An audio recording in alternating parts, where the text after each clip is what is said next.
Hello साथियों, welcome to the Exampur. हमें एग्जामपुर कलम से क्रांति। नमस्कार, नमस्ते, गुड इवनिंग। तो क्लास आपकी स्टार्ट हो चुकी है, शुरू हो चुकी है। हमारे साथ सभी विद्यार्थी जुड़ जाएंगे। एक बार क्लास को शेयर करेंगे, लाइक करेंगे और सेशन को चैनल को सब्सक्राइब करेंगे। ठीक है, आपके पास कई सारे चैनल हैं। अगर आप टेट की तैयारी कर रहे हैं तो TET and teaching by Exampur को सब्सक्राइब करेंगे। ठीक है, आप किसी भी स्टेट का टेट का एग्जाम देना चाहते हैं, जैसे कि एमपी की अभी वैकेंसी आई है तो एमपी के लिए भी हम क्लास स्टार्ट करने जा रहे हैं। राजस्थान में वैकेंसी आई है, हम राजस्थान के लिए क्लासेस को स्टार्ट करने जा रहे हैं। बाकी यूपी टेट और सी टेट की क्लास आपकी चल रही है और सी टेट की क्लास भी जल्द लॉन्च कर दी जाएंगी। सुपर टेट की क्लास भी वहां पर होंगी, तो आप उसको सब्सक्राइब कर सकते हैं। ठीक है, बाकी इस क्लास में जुड़ जाओ आप सभी लोग। हाँ, 10 बजे आज आपके लिए न्यू ईयर पिटारा आ रहा है, उसमें बहुत कुछ चीज़ें आपके लिए होंगी। क्या क्या होगी अब तभी पता पड़ेगा आपको, अभी से नहीं पता लग सकता आपको कि क्या क्या 10 बजे का जो पिटारा है उसमें क्या क्या निकल के आएगा। ठीक है, तो उसी समय होगी, आप लोग उस समय का वेट करेंगे।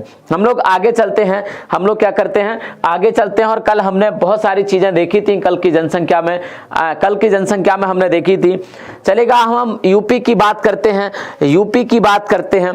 तो यूपी में अगर मैं जनसंख्या की बात करूं, उत्तर प्रदेश की अगर मैं जनसंख्या की बात करूं, हमारे साथ सारे विद्यार्थी जुड़ जाएंगे। ठीक है, क्योंकि ये क्लास कल थोड़ा सा जल्दी शुरू हो गई थी। कुछ लोग नाराज हो जाते हैं कि सर कभी टाइम टेबल आपका फिक्स नहीं होता। वो मेरी गलती नहीं होती, वो कभी कभी करना पड़ता है। जैसे 8 बजे की क्लास नहीं हो पाती तो बेहतर ये होता है कि आप उस 8 बजे की जगह या 8:30 से कोई और क्लास ले पाएं। ठीक है, डेली ये नहीं होता बट कभी कभी ये होता है। ठीक है, ये किसी की इसमें जानबूझ के कोई इंटेंशनल गलती नहीं होती कि नहीं आपको भ्रमित करना है, ऐसा कुछ करना है, ऐसा कुछ नहीं होता। आपको कभी कभी अब हिंदी की क्लास नहीं मिल पाती तो उसकी जगह मेरी क्लास करा दी जाती है आपको, ताकि आप जल्दी से फ्री हो जाएं, ज्यादा रात तक आपको न जगना पड़े और फ्री हो जाएं आप। ठीक है, क्योंकि कल आपके सामने एक क्लास थी इंटरव्यू वाली 9 बजे से, तो उसको भी आपने देखना था, तो इसलिए इसको 8 बजे से कर लिया था मैंने। तो उत्तर प्रदेश की हम लोग बात कर रहे थे। उत्तर प्रदेश के स्थान की बात करेंगे जनसंख्या के मामले में देश में।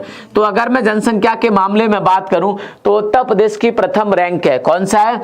फर्स्ट पोजीशन है जनसंख्या के मामले में।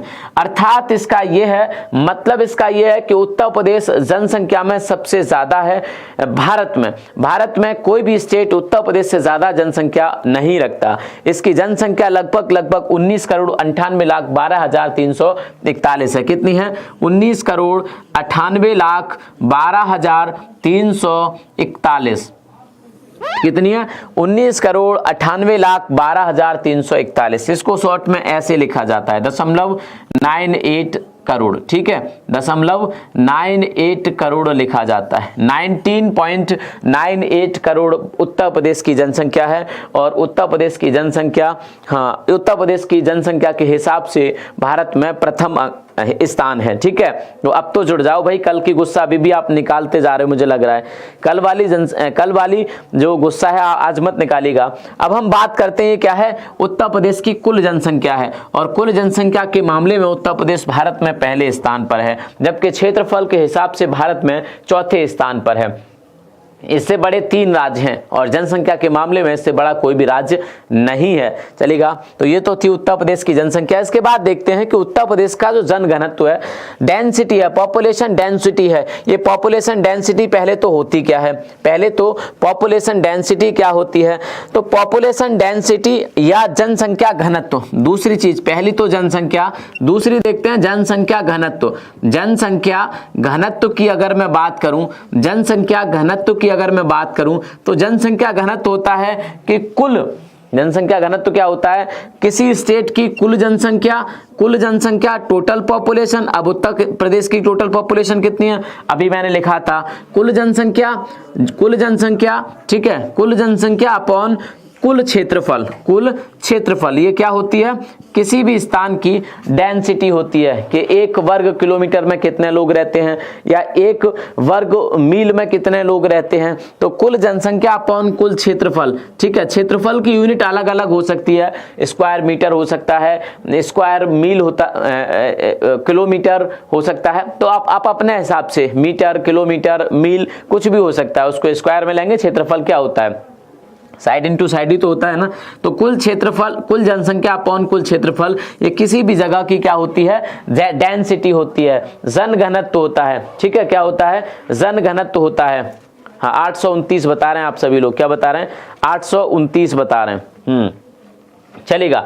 तो हम आगे देखेंगे कि उत्तर प्रदेश की जो जन घनत्व है, उत्तर प्रदेश का वो जो जन घनत्व है, कहीं कहीं आपको ये 829 मिलेगा, लेकिन बहुत पॉसिबल है आपको 828 भी मिल जाए। ठीक है, 829 या 828 मिल जाए, बहुत पॉसिबल है कि 828 हो, बहुत सारी जगह 829 हो सकता है आपके एग्जाम में दोनों ही ऑप्शन हो। ठीक है, दोनों मतलब या तो 829 हो या फिर 828 हो, तो इनमें से कोई एक होगा, 829 या 828। ठीक है, दोनों लिख दिए, क्योंकि बहुत सारी जगह 828 भी मिलता है, 829 भी मिलता है। लेकिन आप 828 अगर नहीं हो वहां पर, या है भी, दोनों है, तो आप 829 को याद रखना। ठीक है, तो उत्तर प्रदेश की अगर जनसंख्या घनत्व की मैं बात करूं तो 829। अब इसका कैसे लिखा जाएगा, व्यक्ति, क्योंकि पॉपुलेशन में तो व्यक्ति आता है, व्यक्ति प्रति वर्ग किलोमीटर, ये स्क्वायर मील स्क्वायर नहीं है। ठीक है, प्रति वर्ग किलोमीटर, प्रति वर्ग मील नहीं है। ठीक है, प्रति वर्ग किलोमीटर, व्यक्ति 829 व्यक्ति प्रति वर्ग किलोमीटर उत्तर प्रदेश की पॉपुलेशन डेंसिटी है। अब अगर मैं इसी को भारत की पॉपुलेशन डेंसिटी से कंपेयर करूं, भारत की पॉपुलेशन डेंसिटी से कंपेयर करूं, तो भारत की पॉपुलेशन डेंसिटी कितनी है, 342 या 382। हाँ जी,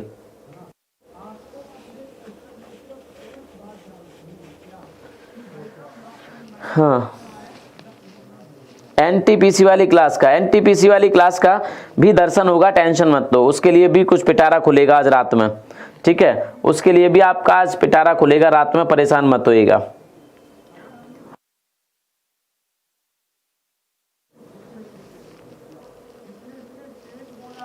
हाँ, चलो हम आगे चलते हैं। तो ये क्या थी, उत्तर प्रदेश की जनसंख्या घनत्व था। इसके आगे ये क्वेश्चन पूछा जाता है कि उत्तर प्रदेश का सबसे ज्यादा जनसंख्या घनत्व किस स्टेट का है, किस जनपद का है, या सबसे कम जनसंख्या घनत्व किस जनपद का है। ये क्वेश्चन बहुत पूछे जाते हैं, यूपीपीसीएस में ये क्वेश्चन पूछा गया था। ठीक है, तो आप इसको भी याद रखेंगे।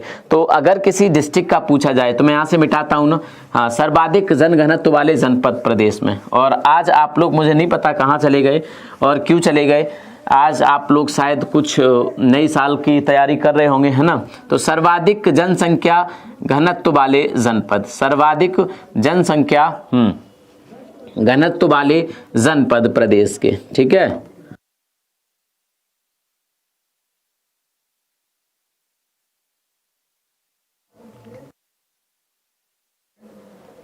ठीक, सर्वाधिक जनसंख्या घनत्व वाले। तो पहले नंबर की अगर बात करूं, प्रथम स्थान पर यहां कौन आता है, तो पहले नंबर पर आता है आपका कौन सा, गाजियाबाद। क्या आता है, प्रथम नंबर पर यहां गाजियाबाद आता है। ये चीजें मैं कई बार करा चुका हूं।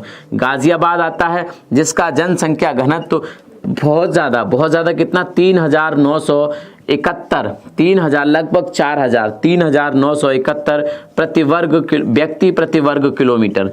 3000 इसे लिख लेना, 3971 व्यक्ति प्रति वर्ग किलोमीटर है। इसके बाद दूसरे नंबर पर आता है यहाँ पर वाराणसी। क्या आता है, दूसरे नंबर पर यहाँ आता है वाराणसी, और वाराणसी का है लगभग 2395 व्यक्ति प्रति वर्ग किलोमीटर। दूसरे नंबर पर सेकंड मोस्ट डेंस है, दूसरा सर्वाधिक जनघनत्व वाला जनपद है वाराणसी। तो वाराणसी का जो जनघनत्व है वो है 2395 व्यक्ति प्रति वर्ग किलोमीटर। ठीक है, व्यक्ति प्रति वर्ग किलोमीटर, प्रति वर्ग किलोमीटर। तो वाराणसी यहाँ पे दूसरे नंबर पे आता है। तीसरे नंबर पे आपका आता है आपकी जो राजधानी है लखनऊ। तीसरे नंबर पे आपका क्या आता है, राजधानी लखनऊ। लखनऊ की अगर मैं बात करूं तो लखनऊ का जो जनसंख्या घनत्व है, लखनऊ का जो जनसंख्या घनत्व है वो है 1816 व्यक्ति प्रति वर्ग किलोमीटर। ठीक है, 1816 व्यक्ति प्रति वर्ग किलोमीटर, ये तीसरे नंबर पे आता है।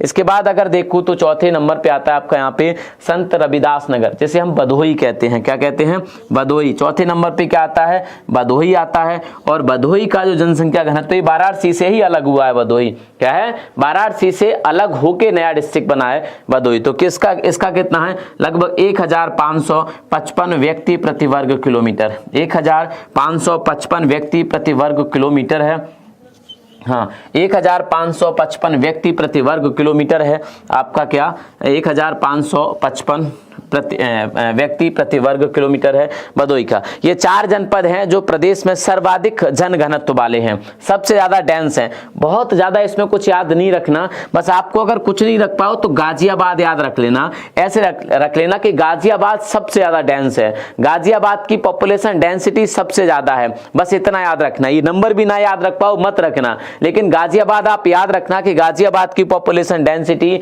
हमारे प्रदेश में सबसे ज्यादा है, हमारे प्रदेश में क्या है सबसे ज्यादा है।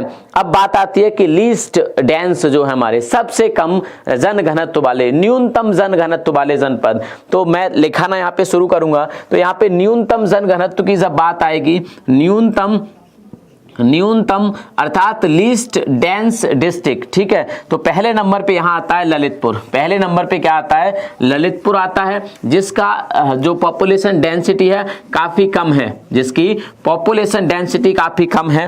पहले नंबर पे क्या आएगा आपका ललितपुर जो है आपका ललितपुर की अगर मैं बात करूं कि जनसंख्या घनत्व कितना है तो बहुत कम। जहां पर सबसे ज्यादा जनघनत्व वाला जनपद हमारा लगभग 4000 के आसपास था, उससे बहुत कम लगभग 242 व्यक्ति प्रति वर्ग किलोमीटर है ललितपुर का। कितना है 242 व्यक्ति प्रति वर्ग किलोमीटर है ललितपुर का। ललितपुर की मैं बात करूं तो ललितपुर में यूरेनियम पाया जाता है। ललितपुर की बात करूं तो ललितपुर 3 तरफ से मध्य प्रदेश से घिरा हुआ जनपद है, मध्य प्रदेश से घिरा हुआ जनपद है ललितपुर, ठीक है। इसके बाद एक और डिस्ट्रिक्ट है जिसका काफी कम है, वो है सोनभद्र। क्या है सोनभद्र का भी ज्यादा जनघनत्व तो नहीं है, सोनभद्र भी ज्यादा डेंस नहीं है। सोनभद्र की जो डेंसिटी है वो लगभग 270 व्यक्ति प्रति वर्ग किलोमीटर है, ठीक है। सोनभद्र की जो डेंसिटी है वो है 270 व्यक्ति प्रति वर्ग किलोमीटर। इसके बाद एक और बुंदेलखंड का डिस्ट्रिक्ट हमीरपुर, बुंदेलखंड का डिस्ट्रिक्ट है एक हमीरपुर। ये दोनों ललितपुर और हमीरपुर दोनों बुंदेलखंड के, सोनभद्र बुंदेलखंड का नहीं है। हमीरपुर की अगर मैं बात करूं तो इसका 275 व्यक्ति प्रति वर्ग किलोमीटर है, ठीक है। इसका कितना है 275 व्यक्ति प्रति वर्ग किलोमीटर। इसके बाद एक और डिस्ट्रिक्ट है हमीरपुर के पास का और बुंदेलखंड का, जिसको हम महोबा के नाम से जानते हैं। महोबा का भी, हाँ महोबा ये पान की खेती के लिए प्रसिद्ध है महोबा आपका। इसका जो जनसंख्या घनत्व वो 279 है। कितना है 279 इसका जनसंख्या घनत्व है, तो आप इसको भी याद रखना 279 इसका जनसंख्या घनत्व है। हाँ जी, तो इसको भी याद रखना। चलो यहां तक कोई क्वेश्चन आपके लिए, आपका कोई क्वेश्चन यहां तक आपका?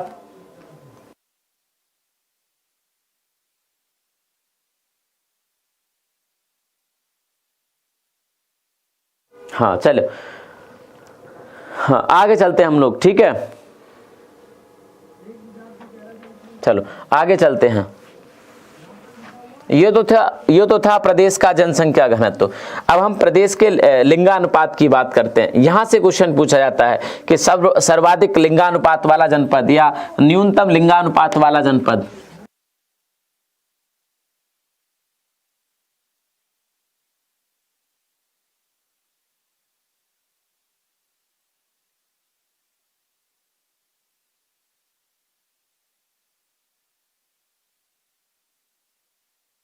हाँ लिंगानुपात। पहले तो आप समझो लिंगानुपात होता क्या है। लिंगानुपात, ठीक है, लिंग धन अनुपात, ठीक है। लिंगानुपात क्या होता है? Sex ratio. क्या होता है? सेक्स रेशियो, अर्थात मेल और फीमेल का रेशियो होता है। क्या होता है? मेल और फीमेल का रेशियो होता है। 6 वर्ष से ज्यादा के, 6 ईयर से प्लस 6 वर्ष से ज्यादा के 1000 पुरुषों पर, 1000 मेल पर कितनी फीमेल की संख्या है उस स्टेट का या उस देश का, वो लिंगानुपात कहलाता है। मान लो 1000 पुरुष लिए हमने, क्या लिए? 1000 पुरुष लिए, काउंट किए हमने किसी भी एक पर्टिकुलर जगह में, वहां पर 1000 पुरुषों के साथ साथ मान लो कि हमने एक 10 वर्ग किलोमीटर की एक एरिया ली। क्या ली? एक एरिया ली। यहां पर पुरुषों की संख्या मान लो 3000 निकली।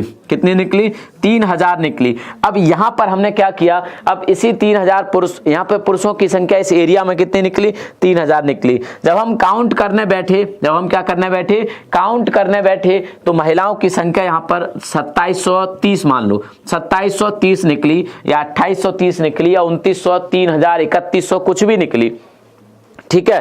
तो अब ये क्या हुआ, अब हम इसको 1000 पे लेके आएंगे, तो 1000 पे लाने के लिए से 3 से डिवाइड करेंगे, मतलब 1000 पे से लेके आए 3 से डिवाइड करना पड़ा। अब इसको भी हम 3 से डिवाइड करेंगे तो कितना आ जाएगा, 910 आ जाएगा। तो ये कितना लिंगानुपात है कि प्रति 1000 पुरुषों पर महिलाओं की संख्या 910 निकली। यहाँ पे कितने निकली, 910 निकली। और यही इस एरिया का लिंगानुपात हो जाएगा, क्या हो जाएगा, यही 910 इस एरिया का लिंगानुपात हो जाएगा। और इसी लिंगानुपात की अगर हम लोग बात करें तो प्रदेश का जो लिंगानुपात है वो है 912। कितना है, 912 महिलाएं प्रति 1000 पुरुषों पर, जिनकी उम्र 6 वर्ष से ज्यादा है, क्योंकि 6 वर्ष का लिंगानुपात शिशु लिंगानुपात में गिना जाता है। क्या गिना जाता है, 6 वर्ष का लिंगानुपात शिशु लिंगानुपात में गिना जाता है, 6 वर्ष से कम का, ठीक है। तो 6 वर्ष से ज्यादा के जितने भी हमारे यहाँ पर महिला और पुरुष होंगे उनकी संख्या को गिना जाता है। प्रति 1000 पुरुषों पर जितनी भी महिलाओं की संख्या हमें मिलती है उसको हम लिंगानुपात कहते हैं, उस पर्टिकुलर जगह का। और प्रदेश का लिंगानुपात 912 महिलाएं, ठीक है, 912 महिलाएं प्रति 1000 पुरुषों पर, प्रति 1000 पुरुषों पर, 1000 पुरुष या आप नीचे भी लिख सकते हैं, ठीक है, प्रति 1000 पुरुषों पर, इसको हम लिंगानुपात कहते हैं, ठीक है, इसको हम क्या कहते हैं, लिंगानुपात कहते हैं। ये होता है हमारे पास सेक्स रेशियो, ठीक है। अगर यही हम भारत की बात करें, हाँ 912 ही आएगा, ठीक है, क्या आएगा, 912 आएगा। यही अगर हम भारत की बात करें तो भारत का ये लिंगानुपात थोड़ा ज्यादा है और ये 943 है, 943 महिलाएं हैं 1000 पुरुषों पर, ठीक है, 943 महिलाएं हैं 1000 पुरुषों पर, जबकि प्रदेश में कितनी है, मात्र 912 है, अर्थात देश के रेशियो से कम है, जबकि डेंसिटी देश के रेशियो से बहुत ज्यादा थी, ठीक है। आगे चलते हैं। अब बात आती है कि डिस्ट्रिक्ट वाइज कौन कहां पे है, कौन से डिस्ट्रिक्ट में सबसे ज्यादा महिलाएं हैं, कौन से डिस्ट्रिक्ट में सबसे ज्यादा जनसंख्या घनत्व है, कौन से डिस्ट्रिक्ट का सबसे कम जनसंख्या घनत्व है, तो ये भी क्वेश्चन पूछे जाते हैं। तो सर्वाधिक लिंगानुपात वाले, ठीक है, सर्वाधिक अर्थात हाँ सर्वाधिक मतलब जिन डिस्ट्रिक्ट में सबसे ज्यादा महिलाओं की संख्या 1000 पुरुषों पर, तो बताइएगा मुझे इसमें पहले नंबर पे कौन आता है। इसको तो याद रखेंगे आप पहले कि 912 है। यूपी का कितना है, 912, यूपी का यहाँ पे याद रखेंगे आप, 912 लिंगानुपात है, ठीक है, 912 लिंगानुपात है। पहले नंबर पे आता है आपका कौन सा, जौनपुर। क्या आता है, पहले नंबर पे आता है आपका जौनपुर, जिसका लिंगानुपात 1024 है। कौन है, जौनपुर है, जिसका लिंगानुपात आपका 1024 है। कभी कभी ये क्वेश्चन पूछ लिया जाता है कि उत्तर प्रदेश का जो रैंक है लिंगानुपात के मामले में वो देश में कौन सी है, लिंगानुपात के मामले में रैंक, चूंकि आपको पता है कि राष्ट्रीय औसत से कम है, अर्थात राष्ट्रीय औसत से कम है तो बहुत सारे राज्यों से कम होगा, तभी तो कम है ना। जब राष्ट्र का औसत ही 943 पे बनना है, उससे बहुत कम है, हम लोग 31 के आसपास कम है यूपी का, तो ये बहुत सारे राज्यों से पीछे होगा, क्योंकि ज्यादा राज्यों का इससे ज्यादा होगा तभी तो 943 पे पहुंचा। तो इसकी रैंक सारे यूनियन टेरिटरी और स्टेट को मिला के 26वीं है। यूपी की जो रैंक है ना लिंगानुपात में, वो देश में 26वीं रैंक है। कौन सी है, 26वीं रैंक है। इससे पीछे बस कितने हैं, हमारे पास 28 राज्य हैं, 9 केंद्र शासित प्रदेश हैं, ठीक है। तो इसके पीछे 9 और 2 लगभग 11 ही हैं, बाकी सभी कितने हो जाएंगे, इसके पीछे हो जाएंगे, ठीक है।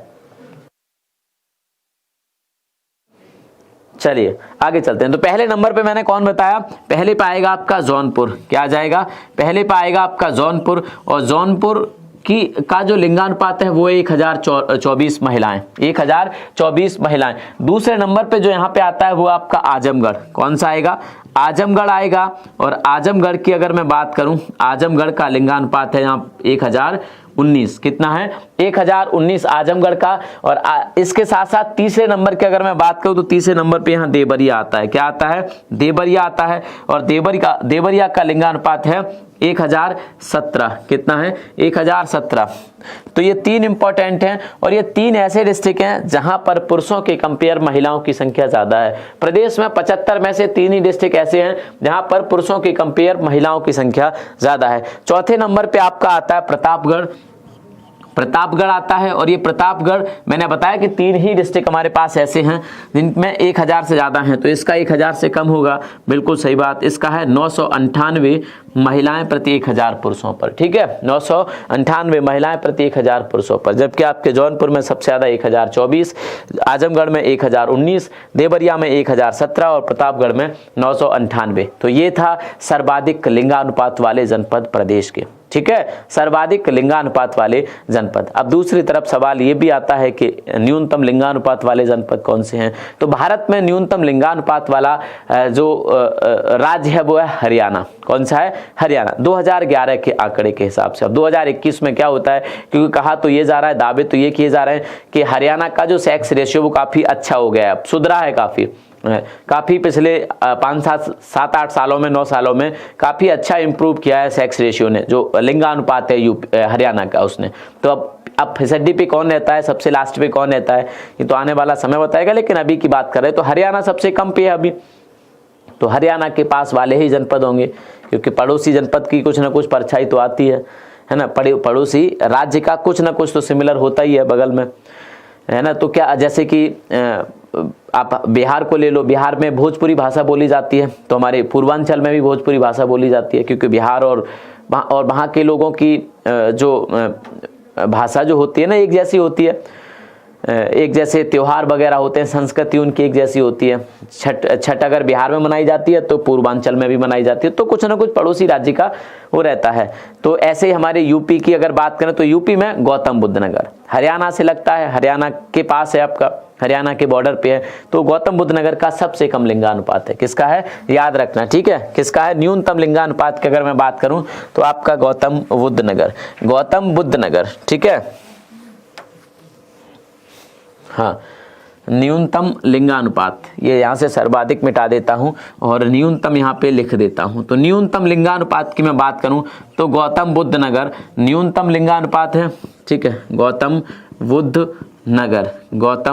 बुद्ध नगर न्यूनतम लिंगानुपात, और इसका लिंगानुपात है 851 महिलाएं, 851 महिलाएं प्रति 1000 पुरुषों पर, ठीक है, प्रति 1000 पुरुषों पर 821। प्रदेश में सबसे कम है, प्रदेश में क्या है, सबसे कम है गौतम बुद्ध नगर का, सबसे कम है गौतम बुद्ध नगर, ठीक है। आगे अगर मैं बात करूं तो बागपत और हमीरपुर एक ही नंबर पे आते हैं। कौन? दूसरे नंबर पे आता है आपका बागपत भी लगता है आपके किससे, हरियाणा से, तो कहीं ना कहीं असर तो है।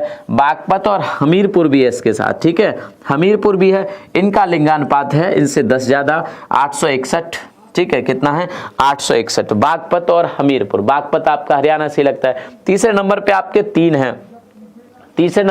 3 हैं, उनमें आपका कानपुर, बांदा और मथुरा भी आपके हरियाणा से लगता है, ठीक है। तो कानपुर, बांदा और मथुरा, मतलब ज्यादातर वही डिस्ट्रिक्ट हैं जो आपके क्या है, हरियाणा से लगते हैं। कानपुर, मथुरा और बांदा, ये आपके तीनों एक साथ तीसरे नंबर पे आते हैं, क्योंकि इन तीनों का एक जैसा है, 863 है। कितना है, 863 है इन तीनों का। अगर चौथे नंबर पे भी आप लिखना चाहते हैं तो औरैया लिख सकते हैं। क्या लिख सकते हैं आप, औरैया लिख सकते हैं। और औरैया का जो लिंगानुपात है वो है आपका 864 महिलाएं, 864 महिलाएं प्रति 1000 पुरुषों पर औरैया का क्या है, आपका लिंगानुपात है। इसके आगे चलते हैं, ये तो था लिंगानुपात। आपको पता लग गया ना कि उत्तर प्रदेश का 912, उत्तर प्रदेश की रैंक 26वीं रैंक है, ठीक है। भारत का 943 लिंगानुपात क्या होता है, 6 वर्ष से ज्यादा 1000 पुरुषों पर 6 वर्ष से ज्यादा महिलाओं की संख्या, ठीक है। 6 वर्ष से ऊपर के ही लोग काउंट किए जाएंगे इसमें, उससे कम नहीं, ठीक है। चलिएगा आगे चलते हैं। इसके बाद हम लोग साक्षरता पे आते हैं, लिटरेसी पे आते हैं। किस पे आते हैं, साक्षरता पे आते हैं, लिटरेसी पे आते हैं। तो अगर मैं साक्षरता की बात करूं तो साक्षरता का मतलब होता है कि 7 वर्ष से ज्यादा के लोग जो कम से कम किसी एक भाषा को पढ़ सकते हैं, कम से कम किसी एक भाषा को लिख और समझ सकते हैं, ठीक है। 7 वर्ष से कम को नहीं, ऐसे नहीं कि 4 वर्ष का बच्चा अगर कुछ नहीं पढ़ लिख सकता तो हम उसे निरक्षर मान लेंगे, वो साक्षर नहीं होगा, वो आंकड़े में नहीं लिए जाते। 7 वर्ष से ज्यादा का अगर कोई व्यक्ति है, बच्चा है कोई, तो अगर वो किसी एक भाषा को पढ़ लेता है और समझ लेता है, क्या कर लेता है, पढ़ के समझ लेता है उस एक भाषा को तो उसे हम साक्षर मानेंगे। लिखना भी चाहिए, पढ़ना आना चाहिए, उसे लिखना आना चाहिए कुछ किसी एक भाषा को, तो हम उसे क्या मानेंगे, साक्षर मानेंगे। तो ये होता है साक्षरता, और ये 100 व्यक्तियों पर निकाली जाती है। किस पर निकाली जाती है? मान लो हमने 100 लोग कहीं से उठाए हमने गांव में, हमें मिल गए 100 लोग। एक गांव में हमें 100 लोग मिले, और 100 या 200 जो भी मिले, 200 लोग मिले हमें एक गांव में। एक गांव में कुल लोगों की संख्या 200 है जो 7 वर्ष से ज्यादा के हैं। मान लो इसमें 170 लोग ऐसे मिले जो किसी एक भाषा को जानते थे, उसको पढ़ भी सकते थे, पढ़ के समझ भी सकते थे उसका मतलब क्या लिखा है, ठीक है, और उसको लिखन अगर उसे बोला जाए कि आप ये लिख के दिखाओ इस भाषा में तो वो लिख भी सकते हो। तो क्या 170 लोग हमें ऐसे मिले, तो इसका मतलब है इसका परसेंटेज जब हम निकालेंगे तो 85% आ जाएगा। तो यही हमारी क्या होती है साक्षरता, कि 85% उस जगह की लिटरेसी थी। क्या थी? उस जगह की, उस पर्टिकुलर जगह की लिटरेसी 85% थी। तो क्या हो जाएगा, हमारी साक्षरता हो जाएगी। यहाँ पे 7 वर्ष से ज्यादा के लोग लिए जाते हैं, ठीक है। और यही लिटरेसी की बात मैं अगर उत्तर प्रदेश की करूं, किसकी करूं, साक्षरता की बात अगर उत्तर प्रदेश की करूं मैं, तो साक्षरता के मामले में, साक्षरता उत्तर प्रदेश की अगर मैं बात करूं, ठीक है, तो उत्तर प्रदेश की जो साक्षरता है वो है 67.68%, ठीक है। कितनी है? 67.68, 67.68% उत्तर प्रदेश की साक्षरता है, जिसमें पुरुषों की साक्षरता ज्यादा है। क्या? पुरुषों की साक्षरता की अगर मैं बात करूं, किसकी बात करूं, पुरुष साक्षरता की। ये क्वेश्चन पूछा गया था, पुरुष साक्षरता उत्तर प्रदेश की कितनी है, ठीक है। तो अगर मैं पुरुषों की साक्षरता की बात करूं तो 77.28% है पुरुषों की साक्षरता। यहीं पर अगर मैं महिलाओं की साक्षरता की बात करूं तो महिलाओं की साक्षरता ऑब्वियस सी बात है, जब इस रेशियो से ऊपर है ये पुरुषों की साक्षरता तो महिलाओं की साक्षरता यहाँ पे कम होगी, है ना, तभी तो ये बैलेंस होगा।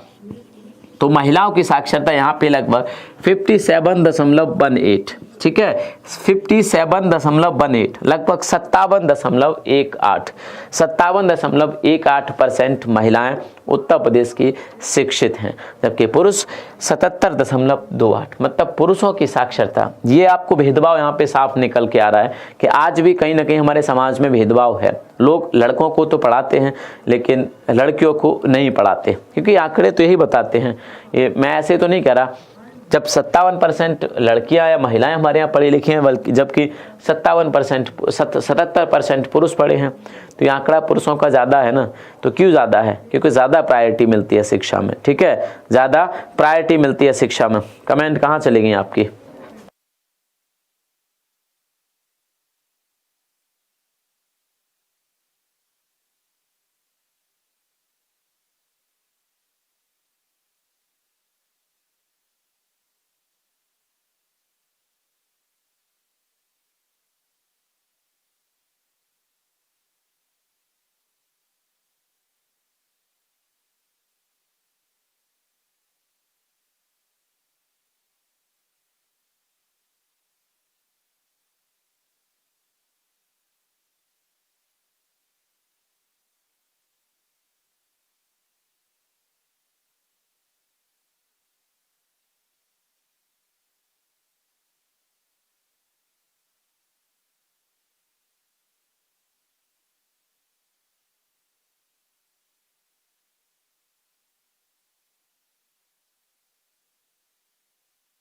चलो मैं चलता हूँ, आपकी कमेंट मेरे से गायब हो गई, बस कमेंट में निकलवा रहा हूँ ताकि आपके कुछ सवाल भी मैं देख पाऊँ। तो ये थी क्या उत्तर प्रदेश की साक्षरता। इसमें अगर पूछा जाए कि उत्तर प्रदेश में सर्वाधिक साक्षरता वाले जनपद, ऐसे भी सवाल आता है कि सर्वाधिक साक्षरता वाले जनपद कौन से हैं। तो अगर मैं साक्षरता की बात करूँ प्रदेश में, किसकी बात करूँ, प्रदेश में मैं साक्षरता की बात करूँ, सर्वाधिक साक्षर जनपद, ठीक है, सर्वाधिक साक्षरता वाले जनपद, सर्वाधिक साक्षरता वाले जनपद, ठीक है, सर्वाधिक साक्षरता वाले जनपद की अगर मैं बात करूं तो इसमें पहले नंबर पे आता है आपका क्या, सर्वाधिक साक्षरता वाले जनपद। इसमें पहले नंबर पर आएगा क्या आपका, दो में कंफ्यूजन रहता है आपको, गौतम बुद्ध नगर या फिर गाजियाबाद। किसमें? दो में आपको कंफ्यूजन रहता है, गौतम बुद्ध नगर या फिर गाजियाबाद। तो यहाँ पहले नंबर पे आता है आपका क्या, गौतम बुद्ध नगर। क्या आता है? गौतम बुद्ध नगर, जीवी नगर, जिसकी साक्षरता लगभग 80.12 है, 80.12% साक्षर होते हैं गौतम बुद्ध नगर में लोग, ठीक है। यहाँ महिला पुरुष सबका एवरेज है। दूसरे नंबर पे यहाँ आता है कानपुर नगर। क्या आता है? कानपुर नगर यहाँ दूसरे नंबर पे आता है, ठीक है। कानपुर नगर इसलिए लिख रहा हूं क्योंकि यहाँ पे दो जनपद है ना, कानपुर सिटी की बात नहीं कर रहा, कानपुर नगर जनपद की बात कर रहा हूँ, ठीक है। क्योंकि दो जनपद है, एक कानपुर नगर, एक कानपुर देहात। तो कानपुर नगर जनपद की अगर मैं साक्षरता की बात करूं तो 79.65% है कानपुर नगर की। क्या है? 79.65% है कानपुर नगर की साक्षरता। तीसरे नंबर पे आपका आता है औरैया।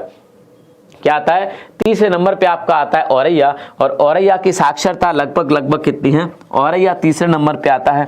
औरैया तीसरे नंबर पे इसकी साक्षरता 78.95, लगभग 79% कह सकते हैं इसको, ठीक है। 79%, वेरी क्लोज टू 79% आपका औरैया की साक्षरता है, ठीक है।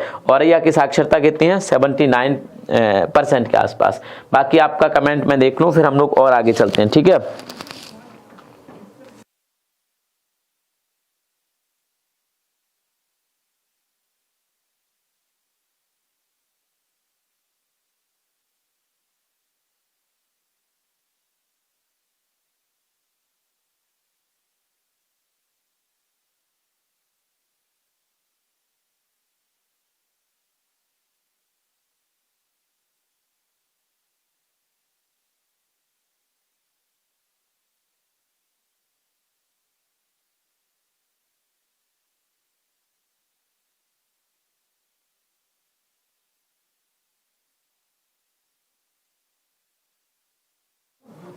चलो कमेंट आ रही, तब तक मैं आगे चलता हूं, ठीक है। तो ये क्या हो गया? साक्षरता वाले, सर्वाधिक साक्षरता वाले जनपद। अब हम देखेंगे सर्वाधिक जनसंख्या वाले जनपद, ठीक है। सर्वाधिक जनसंख्या वाले जनपद देखेंगे तो सर्वाधिक जनसंख्या वाले जनपद भी पूछे जाते हैं। सर्वाधिक जनसंख्या वाले जनपद, ठीक है।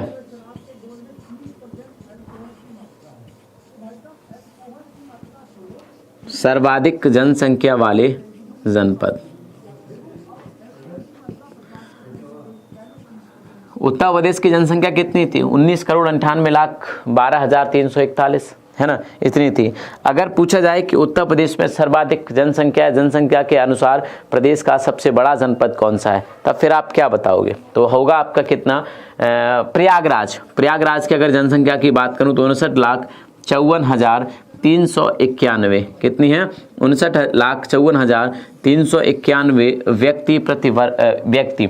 कुल साक्षरता कितनी है प्रयागराज की? 59,54,391, ठीक है, लगभग 60 लाख के आसपास। और जनसंख्या के हिसाब से, जनसंख्या के अनुसार प्रदेश का सबसे बड़ा जनपद है। जनसंख्या के हिसाब से प्रदेश का सबसे बड़ा जनपद है। दूसरे नंबर पर आता है आपका मुरादाबाद। दूसरे नंबर पर आता है आपका मुरादाबाद, जिसकी पॉपुलेशन लगभग 47 लाख के आसपास है। दूसरे नंबर पर आपका क्या आता है? मुरादाबाद, जिसकी पॉपुलेशन 47 लाख के आसपास है। तीसरे नंबर पर आता है आपका गाजियाबाद, जिसकी population very close to 47 lakh, ठीक है, क्योंकि 46 लाख 81,000 के आसपास है।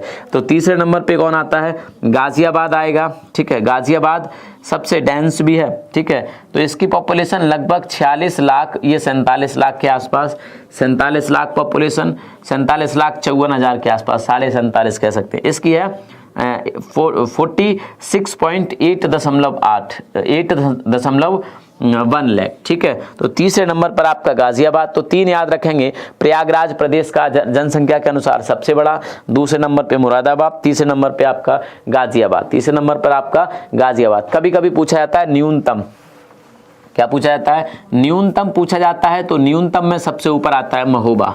महोबा की जो पॉपुलेशन है वो लगभग 8 लाख के आसपास है। कितनी है? 8 लाख। तो महोबा की अगर मैं बात करूं, महोबा की पॉपुलेशन लगभग 8 की अगर मैं बात करूं, हाँ कमेंट्स आ चुकी हैं, आपकी कमेंट्स आ चुकी हैं, ठीक है।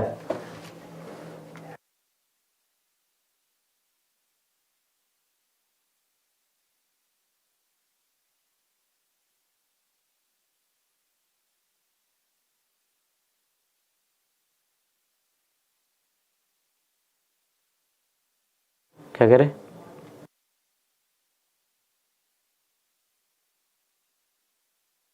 हाँ, बलिया के बारे में बताऊंगा, कुछ आएगा तो बताऊंगा, नहीं तो फिर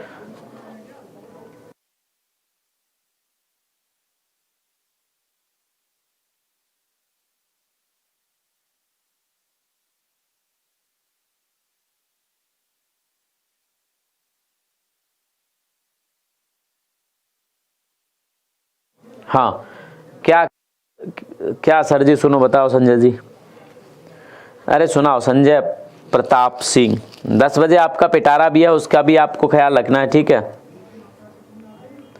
न्यूनतम साक्षरता वाला जनपद, मैं भूल गया था क्या, न्यूनतम साक्षरता है आपके श्रावस्ती की। श्रावस्ती की न्यूनतम साक्षरता है, और श्रावस्ती की न्यूनतम साक्षरता कितनी है आप बताओ। श्रावस्ती की साक्षरता कितनी है, ये क्वेश्चन मैंने 1-2 बार और आपसे पूछा है, आज फिर से बताओ।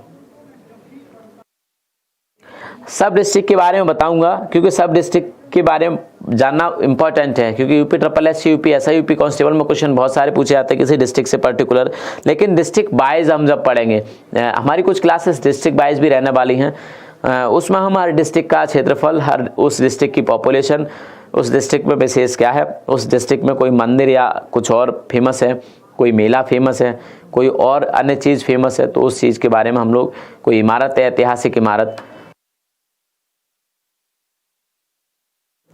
हाँ, तो उन सब चीज़ों के बारे में हम लोग जानेंगे। न्यूनतम साक्षरता श्रावस्ती, आप लोग कमेंट करके बताइए श्रावस्ती की कितनी है।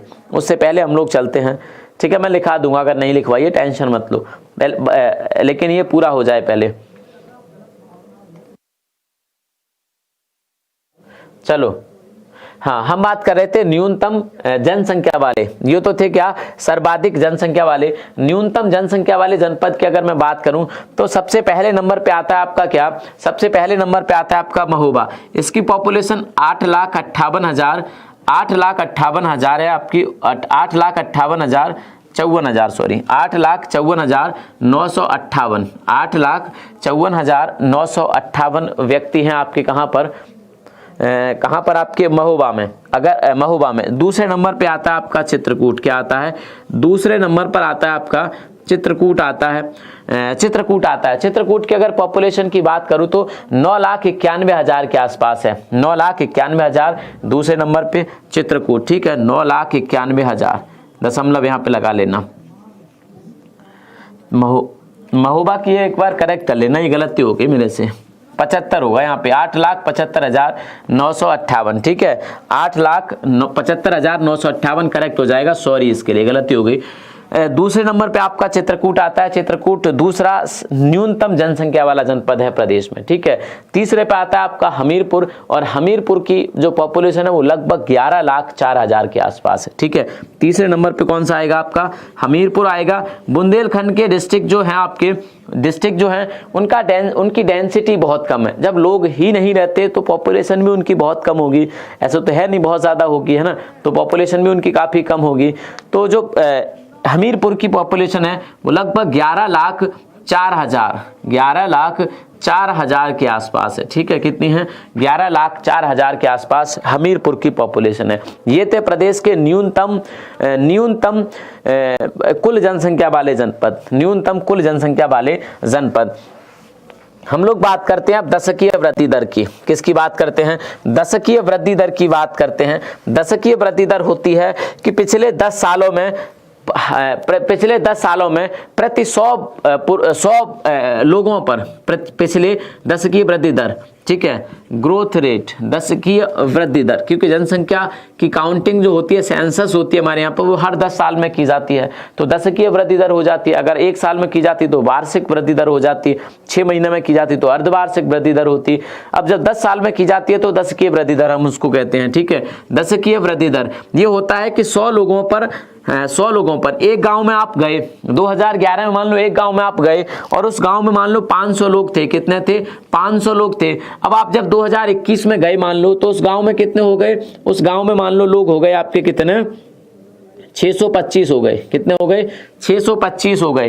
तो अब कितने बढ़ गए? ये कितने बढ़ गए? 125 बढ़ गए। ठीक है, कितने बढ़ गए? 10 सालों में 125 बढ़ गए। अब ये 125 500 का कितना होगा? ये होता है 25%। कितना होता है? 25% होता है। तो कितना ग्रोथ रेट आया यहाँ पर? 25% ग्रोथ रेट आ गया। तो इसी को कहते हैं ग्रोथ रेट। ठीक है, पिछली पॉपुलेशन पर बड़े लोगों की संख्या को हम क्या कहते हैं? ग्रोथ रेट कहते हैं। परसेंटेज निकालना पड़ता है, तो 25% आ गया यहाँ पर। ठीक है, परसेंट हमेशा 100 पे निकलता है।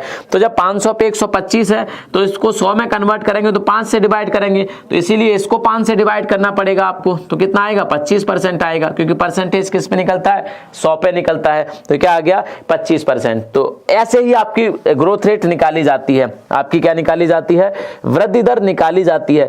अगर मैं यूपी की वृद्धि दर की बात करूं, किसकी बात करूं? यूपी की वृद्धि दर की बात करूं। बैटरी डेड हो गई। हाँ, एक बच्चा कह रहा है कि सर यूपी में जब जनपद की संख्या 75 है तो लोकसभा सीट की संख्या 80 क्यों है? फिर कहोगे कि लोकसभा सीट की संख्या 80 है तो फिर विधानसभा सीट की संख्या 403 क्यों है? ऐसे भी तो पूछ सकते हो ना फिर आप।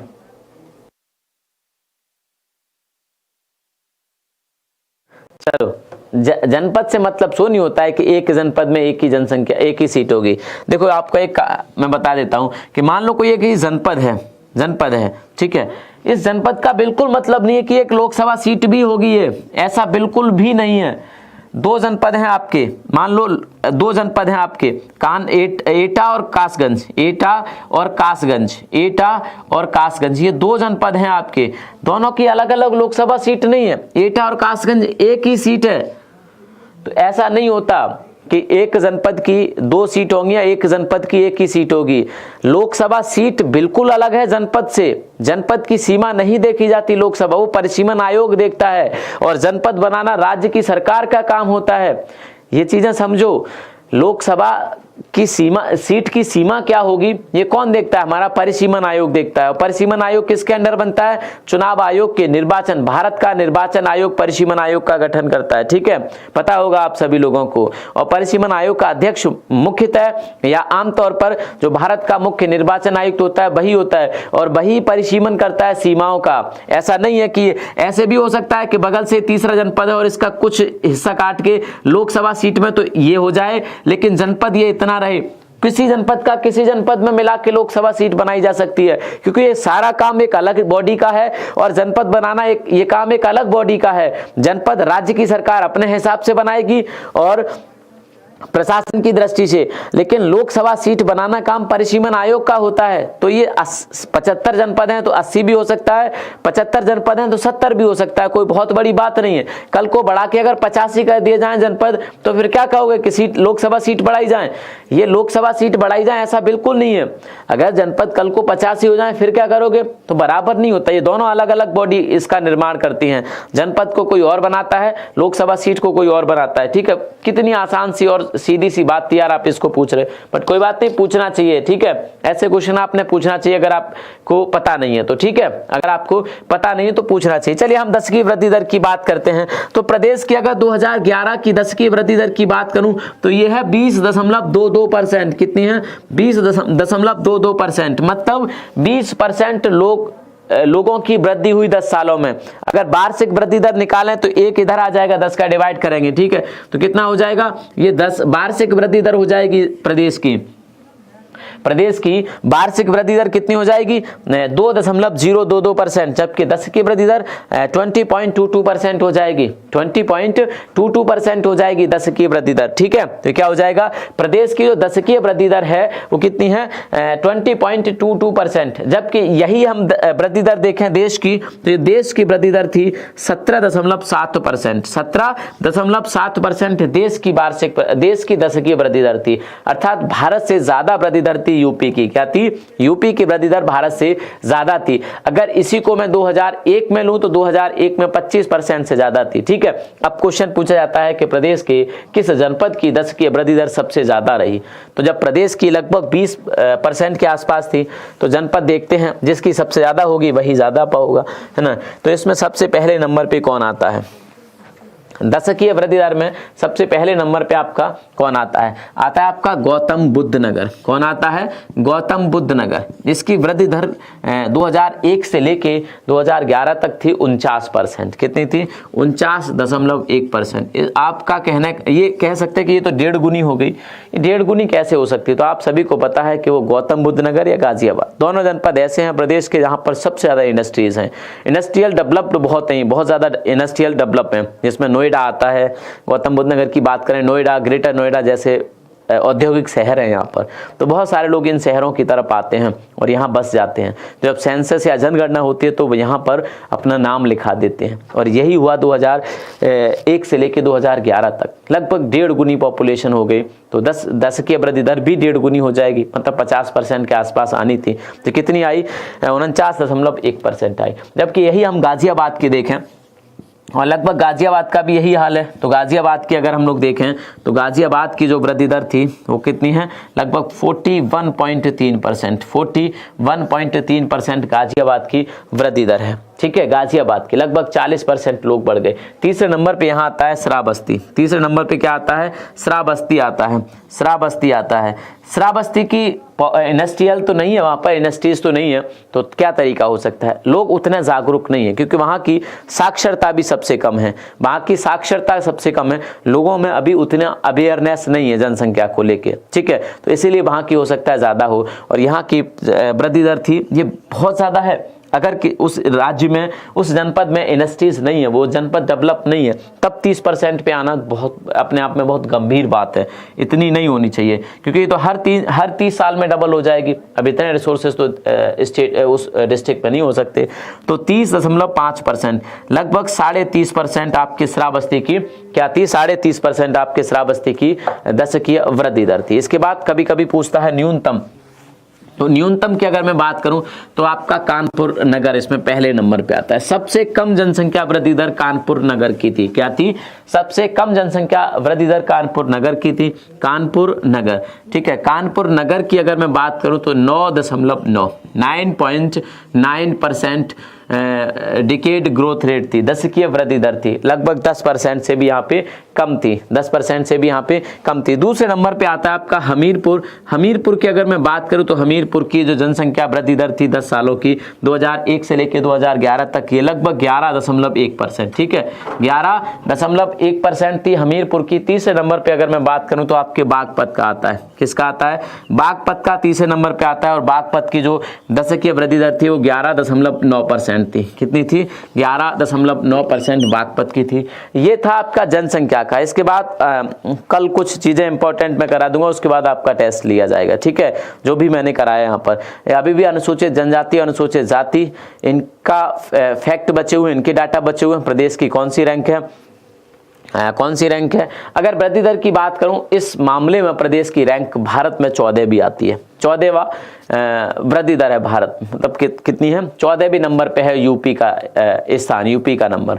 ठीक है, इसके बाद हम लोग कल मिलेंगे। क्लास को लाइक ज़रूर करेंगे, शेयर करेंगे और सब्सक्राइब करेंगे चैनल को। खासकर आपके घर परिवार में ये चीज़ें सुना करो यार। घर परिवार में अगर कोई टेट की तैयारी कर रहा है, चाहे वो यूपी टेट हो, चाहे वो किसी अन्य स्टेट का टेट हो, रीट की क्लासेस भी हम बहुत जल्दी शुरू करने जा रहे हैं टेट वाले चैनल पर, तो उसको भी आप सब्सक्राइब कर लेंगे और करवा देंगे दूसरों से। ठीक है, मैं सच बता रहा हूँ, ये वादा है आपसे, दावा है। कहीं भी घूम लेना आप, जितनी अच्छी टेट की क्लासेस हम लोग देने जा रहे हैं, ठीक है, जितनी अच्छी कोई भी नहीं दे सकता। इतना ज़्यादा एनर्जेटिक, इतना ज़्यादा एग्ज़ाम ओरिएंटेड आपका टेट और सुपर टेट अब एग्जामपुर से निकलेगा, मैं सच बता रहा हूँ।